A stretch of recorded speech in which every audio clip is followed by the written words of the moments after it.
नमस्कार. मी ज्ञानेश्वर मोरे. आज 5 राज्याच्या निवडणुकांचे निकाल लागलेले आहेत. उत्तर प्रदेशमध्ये पुन्हा एकदा योगी आदित्यनाथ यांचं सरकार आलेलं आहे आणि आपल्या चर्चेचा आजचा मुद्दा आहे, की 2024 म्हणा किंवा त्यानंतरची जी लोकसभा असेल 2029 ची, तर त्या लोकसभेच्या निवडणुकीला योगी आदित्यनाथ हे पंतप्रधान पदाचा चेहरा असतील, असं आपण चर्चा तर करत होतो.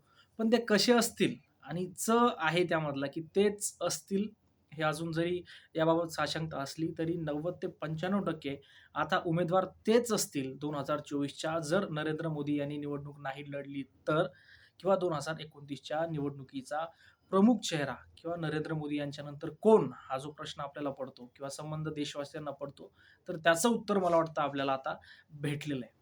कारण आपण जर बघितलं तर भारताच्या राजकारणामध्ये उत्तर भारतीय पंतप्रधान आपल्याला जास्त मिळालेले आहेत. 7-8 च्या घरात जेवढे पंतप्रधान आपल्याला लाभलेले आहेत, ते उत्तर प्रदेशमधून लाभलेले आहेत. उत्तर प्रदेश म्हणजे उत्तर भारत असं म्हटलं तरी चालेल.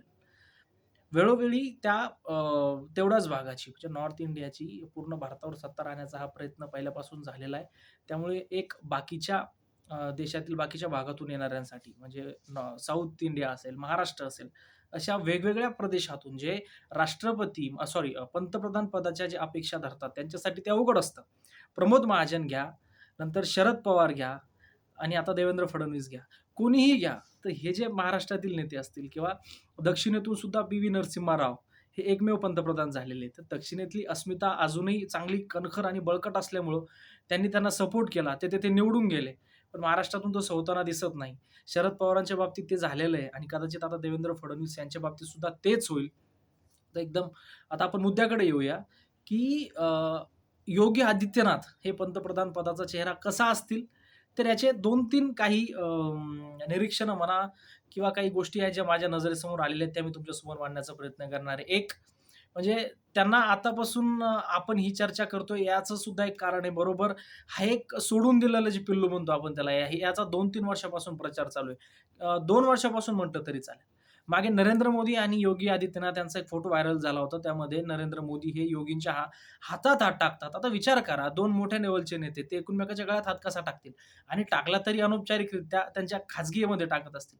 पण तो जाहीर केला, तो Twitterवर टाकला. याचा अर्थ त्याच्यातून काहीतरी संकेत द्यायचे होते.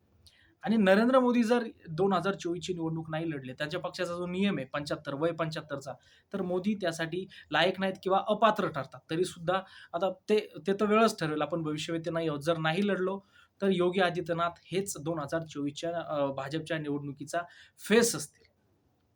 तर फेस मी यासाठी म्हणतोय, कारण की तुम्ही बघा, मराठी पेपरमध्ये, गुजराती पेपरमध्ये, तेलुगू पेपरमध्ये, तमिळ पेपरमध्ये, कन्नड पेपरमध्ये यूपीच्या ॲड का दिसतात?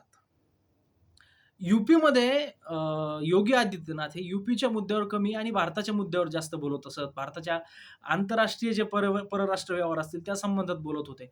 आपण बघितलं की ठाण्याचा जो मुद्दा होता पालघरचा साधूंच्या बाबतीत, त्यांनी तेथे सक्रिय भूमिका घेतली.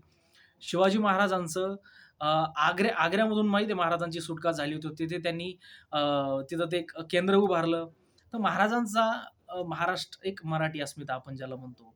नंतर एक पंजाबी अस्मिता ज्याला आपण म्हणतो. म्हणजे आजूबाजूच्या राज्यातून त्याने एक एक सांकेतिक त्यांच्या तिथलच्या अस्मिता उचलून ते सुद्धा ते राजकारण करत होते. तर हा सुद्धा की मला पुढे राष्ट्रीय राजकारणात उतरायचंय याची जी पूर्वतयारी असते. आपण जर बघितलं आणि हेच ही स्ट्रॅटेजी तुम्ही जर यांच्या बाबतीत लागू केली, आम आदमी पक्षाचे अरविंद केजरीवाल, लाखो, कोटीच्या घरात ॲड असतात. दिल्लीमध्ये तुमचं सरकार सीमित आहे. आता पंजाबमध्ये घ्या, पण तुम्ही पूर्ण भारतात ॲड करताय. दिवसभर जे प्रायव्हेट चॅनल आहे, यांना लाखोच्या घरात पैसे देऊन तुमचे विधीचे कार्यक्रम तिथे ठेवतात. याचा अर्थ हा असतो, की माझी इमेज ही राष्ट्रीय स्तरावर गेली पाहिजे, पेपरच्या माध्यमातून गेली पाहिजे. त्यामुळे एक मुद्दा आपण इथे जाणून घेतला पाहिजे. नरेंद्र मोदी यांचा त्यांच्या गळ्यात हात टाकून झालेला फोटो व्हायरल असेल एक. दुसरी गोष्ट म्हणजे अ, अ, त्यांनी केलेल्या ॲडव्हर्टाइज असतील. दुसरी गोष्ट म्हणजे त्या ॲडव्हर्टाइजमध्ये जर आपण बघितलं तर त्या सर्व काही विकासासंदर्भातल्या ॲडव्हर्टाइज आहेत. रोजगार, आम्ही इतके रोजगार देऊ, आम्ही यूपीमध्ये 20,00,000 30,00,000 रोजगार देऊ वगैरे, वगैरे. म्हणजे नरेंद्र मोदी जर यांचा तुम्ही प्रवास बघितला तर एक अ, कट्टर संघाचा माणूस, हिंदू धर्मनिष्ठा, कट्टर हिंदुत्ववादी ते हळू विकास पुरुष. नंतर 2008च्या हल्ल्याच्या नंतर मोदी यांचे स्टेटमेंट बघा, बॉम्बस्फोटासंदर्भातले मोदी यांचे स्टेटमेंट बघा, भारतातील 2006 ते 12 दरम्यानची जी बॉम्बस्फोटाची मालिका होती, त्यामध्ये मोदी यांनी सक्रिय मत व्यक्त केलेलं आहे. तर ती सुद्धा त्यांची भूमिका बघा. म्हणजे कुठे ना कुठेतरी त्यांचं जे 20 वर्षाचं जे राजकीय कारकीर्द आहे, त्यामध्ये बदल झालेले आहेत. कट्टर हिंदुत्ववादी नेता ते विकास पुरुष ते भारताचा पंतप्रधान. तर योगी यांच्याबद्दल सुद्धा आपल्याला तेच बघायला मिळतं. योगी यांचे स्टेटमेंट जर बघितले आत्ताचे तुम्ही, तर ते सौम्य झालेले दिसतात कुठे ना कुठेतरी. त्यांच्या राष्ट्रीय राजकारणातल्या अस्मिता लपत नाहीत. यातून एक गोष्ट ध्यानात घ्या. आता त्यांचं काल परवाचं स्टेटमेंट आहे 80 विरुद्ध 20 असं जरी त्यांनी स्टेटमेंट केलेलं असलं, तर त्याला डॅमेज कंट्रोल म्हणून जे काल परवा त्यांनी स्टेटमेंट केलंय कोणतं? की माझे मुसलमान मित्र आहेत, माझे मुसलमान हितचिंतक आहेत, ते मला मतदान करतात, मी त्यांच्यासाठी काम करतो. तर ह्या वाक्यातलं स्थित्यंतर जर आपण म्हणजे ह्या वाक्यातला जर आपण बदल बघितला, तर या महिन्याभरातला फरक आहे. कदाचित त्यांना वरून आदेश आले असावेत, की त्यामुळे त्यांनी हे स्टेटमेंट केलं असावं. म्हणजे 2-3 मुद्दे आपल्याला क्लिअर झालेले आहेत, की त्यांची जर ॲड आपण जर बघितल्या, आता त्या 1-2 वर्षापासूनच्या ॲड ह्या पूर्ण देशाला प्रभावित करण्याच्या पद्धतीने एक नरेंद्र मोदी यांचा त्यांच्या गळ्यात हात टाकणं असेल, ते Twitterच्या माध्यमातून जाहीर करणं असेल, जर नरेंद्र मोदी यांनी निवडणूक नाही लढवली तर. प्लस पॉइंट त्यांच्या बाबतीत असा आहे, की एक मास लीडर म्हणून सुद्धा त्यांच्याकडे बघितलं जातं. अख्ख्या भारतामध्ये जिथे कुठे सभा असेल, जिथे कुठे पोलरायझेशन चान्स असेल, हैदराबाद असेल, औरंगाबाद असेल, नंतर मुरादाबाद असेल, यूपी असेल, केरळ असेल, अशा वेगवेगळ्या ठिकाणी जिथं धार्मिकदृष्ट्या संवेदनशील वातावरण आहे, तिथं हमखास योगी यांचा फेस वापरला जातो. आणि त्यांचं व्यक्तित्व असेल, त्यांची धर्मनिष्ठता असेल, तर याचा सुद्धा चाहता वर्ग किंवा हिंदू धार्मिक लोक असतील, त्यामध्ये खास करून तरुण असतील जे आजकालचे, ज्यांच्या हातात काही रोजगार नाही वगैरे असे तरुण तर त्यामध्ये जास्त आहेत. तर त्यामुळं यांच्यावर त्यांचा हमखास प्रभाव पडतो आणि त्यामुळे त्यांचा 2024चा फेस होण्याची शक्यता जास्त आहे. सध्या तरी भाजपकडे तसा दुसरा नेता नाहीये. जर तुम्ही म्हणत असाल, की दुसरे नेते आहेत, नितीन गडकरी असतील, अमित शहा असतील, देवेंद्र फडणवीस असतील, हे जे नेते आहेत, हे आपण ज्याला म्हणतो, की एच.डी. देवेगौडा भारताचे पंतप्रधान झाले, इंदर कुमार गुजराल भारताचे पंतप्रधान झाले. तर हे जे लोक आहेत, हे दुसऱ्या दरवाज्यातून भारताचे पंतप्रधान झालेले आहेत. म्हणजे त्यांचा राष्ट्रीय लेव्हलवरचा चेहरा नव्हता. पण जर तुम्ही त्यांचा इतिहास बघितला, तर त्यांचा कार्यकाळ खूप सीमित राहिलेला आहे. त्यांचा हवा तसा प्रभाव पंतप्रधान पदावर पडलेला म्हणजे पंतप्रधानाच्या कार्यकाळात त्यांचा पडलेला नाहीये.